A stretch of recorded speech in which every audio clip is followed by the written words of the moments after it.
자, 김건희 지금 7시간 통화 방송 여부가 법원에서 오늘 가처분 신문 결정이 날 거다라는 이야기가 나오고 있습니다. 자, 그런데 이 문제와 관련해서 지금 오늘 동당의 의원 보좌관 50여 명이 MBC를 항의 방문을 하고 있는 걸로 보이고요. 그리고 MBC 측과 또 좌파 단체들이 지금 대치를 하고 있는 걸로 이야기가 들립니다.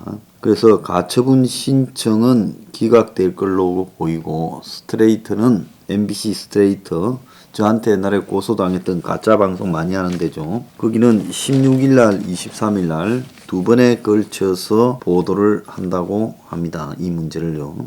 그런데 김건희한테 이명수라는 서울의 소리에 촬영도 하고 뭐 기자도 한다, 뭐 조그만한 유튜버에 그 일하는 사람 이것저것 다 하겠죠.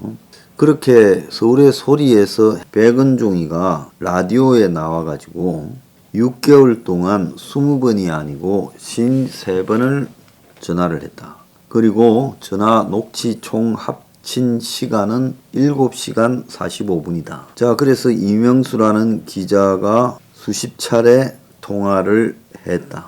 자, 그래서 국민의 동당 쪽에서는 서울의 소리에 기자라는 친구가 김건희에 접근한 과정, 대화 주제, 통화 횟수, 기간 내용을 볼 때 사적인 대화를 했다. 인터뷰가 아니다라고 말하고 있고, 백은종이는 서울의 소리 이명수라고 입장을 밝히고 했는데 전화를 안 끊고 계속 통화가 이어지고, 김건희가 서울의 소리에 관심이 많았다.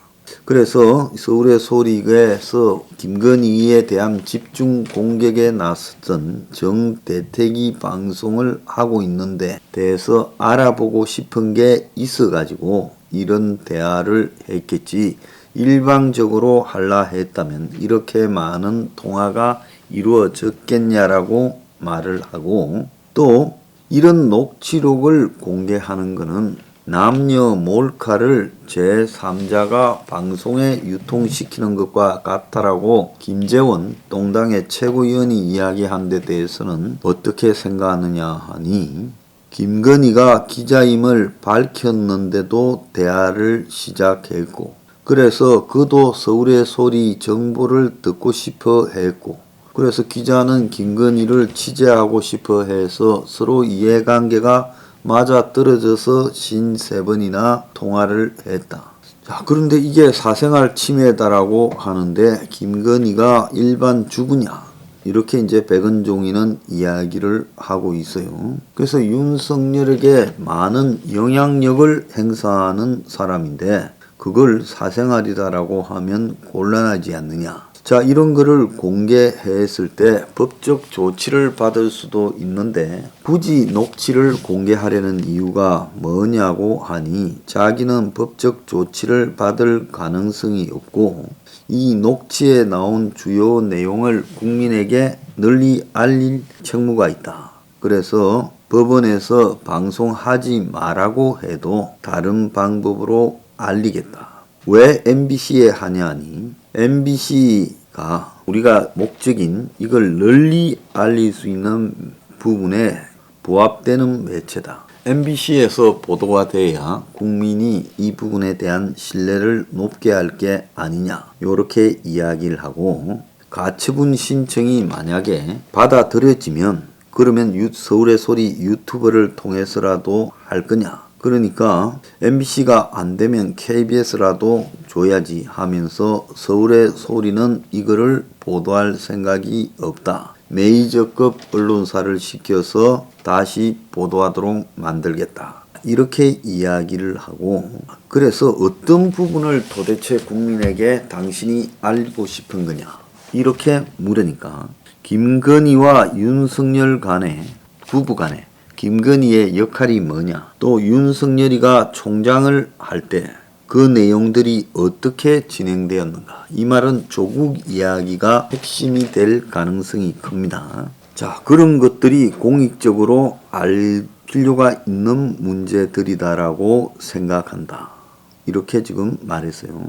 자, 김건희 측이 앞으로 대선 과정이나 대외적으로 거의 쓰지 않겠다고 하는데도 알릴 필요가 있냐라고 하니 부부의 영향력이라는 것은 매우 크기 때문에 그런 말을 했거나 안 했거나 그건 헌이다. 자기는 그렇게 본다라고 말을 했어요. 자, 여기서 보면 보통 매체라면 어떻게 하겠습니까? 보통 매체라면 자기들이 보도하겠죠. 만약에 저한테 저런 게 왔다 그러면 저는 뉴핑에서 공개를 하겠다 이러지 그거를 남한테 주겠다 안 그럴 겁니다. 또 하물며 우리 방송국에 종사하는 직원이 이걸 물어왔다 하면 당연히 우리가 해야 되죠. 근데 백은종은 그러지 않고 MBC에 주겠다고 합니다. 백은종이 그렇게 공익을 생각하는 사람입니까? 그래서 여기에는 백은종이라는 사람의 개인의 이해를 뛰어넘은 물밑에 뭔가가 있다. 저는 그런 생각이 들어요.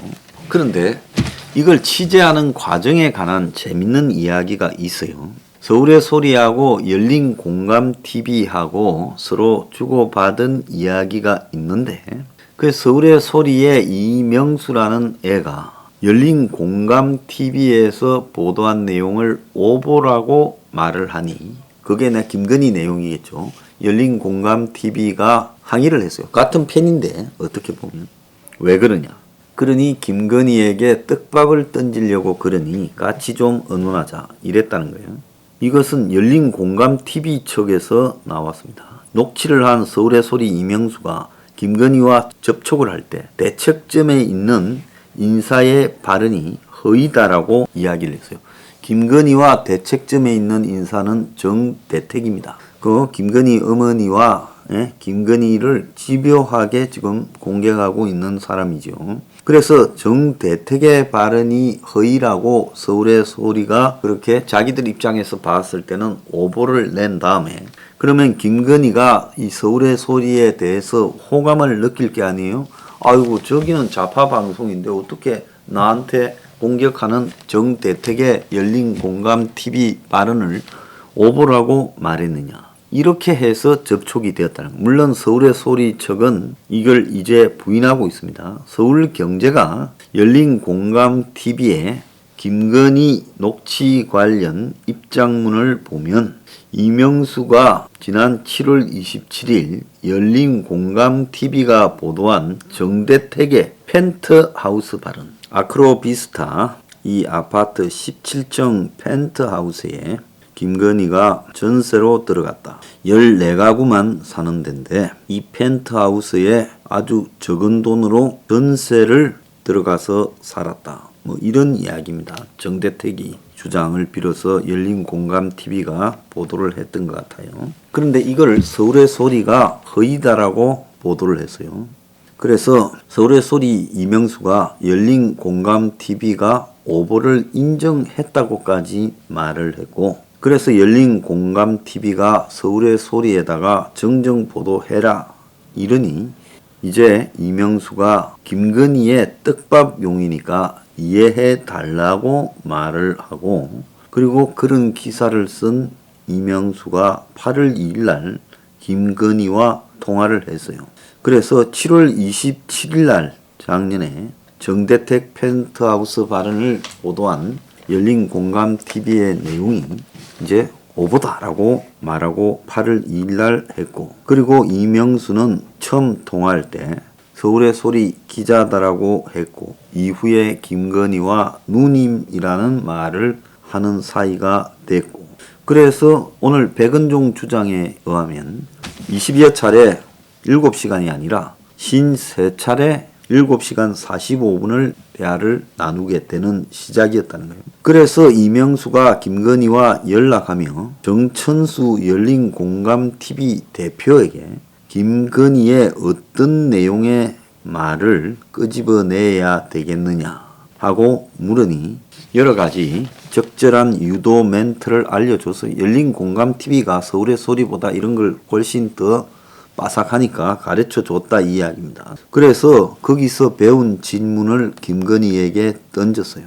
양재택과 동거 문제, 양재택과 유럽 여행, 도이치 모터스, 고발 사주, 청와대 입성 시 어떻게 할 거냐. 검찰 및 국민의힘 내부 관련 문제, 무속 관련 문제, 줄리오, 주진우 기자 만남 이런 걸 물어봐라고 가르쳐줬고 작년 10월 달에 그래서 이명수에게 김씨 녹취 중에 일부를 좀 써자 이러니까 이명수가 김건희와 대면을 한다면서 시간을 달라 했고 그래서 코바나 컨텐츠에 가서 이후 2번을 직접 만났고 자 이명수가 12월 2일 열린 공감TV를 찾아와서 협업해서 녹취를 더 끌어내자고 서로 약속을 했고 이명수는 열린 공감TV에 12월 9일까지의 김건희 녹취록 전문을 보내왔고 근데 12월 말에 입장을 바꿔서 공중파에서 터뜨려야 된다라고 했고 그래서 열린 공감TV는 서울경제와 통화에서 우리가 낸 입장문이 맞다라고 이야기를 했습니다. 그래서 김건희 측은 정대택 등 열린 공감TV 측 제보 정보 내용을 많이 가져왔다. 이렇게 하면서 믿게끔 만들더니 자기네들이 원하는 유도 질문을 했다라고 말을 하고 있고요. 백은종이는 이 열린 공감TV의 일방적인 이야기다. 서울의 소리는 이와 다르다라고 말을 했습니다. 자, 그래서 MBC는 16일 날 방송을 하고 동당에서는 사적 대화라고 말을 하고 서울의 소리는 백은종이 처음에 MBC가 못 틀면 딴 방송에 주겠다 하다가 만약에 방송에서 안 되면 서울의 소리 유튜브에 틀겠다고 말한 겁니다. 그러니까 좌파 매체들끼리도 서로 속이고 속이면서 김건희로부터 녹취를 서로 합작을 했고 김건희는 걸려들어서 53번 7시간 45분 2번의 직접 미팅까지 했고 거기서 별의 별말을 다 했다는 겁니다. 그런데 여기서 하나 중요한 거는요. 이런 판단 능력, 좌파라는 것은 무자비하다. 그리고 온갖 거짓말을 다 한다. 약속은 무의미하다. 이런 것들도 모른 채 그 앞에서 저렇게 떠들어댔다가 지금 당을 통해서 수습하려는 참 거짓 구석도 한심하기 짝이 없습니다.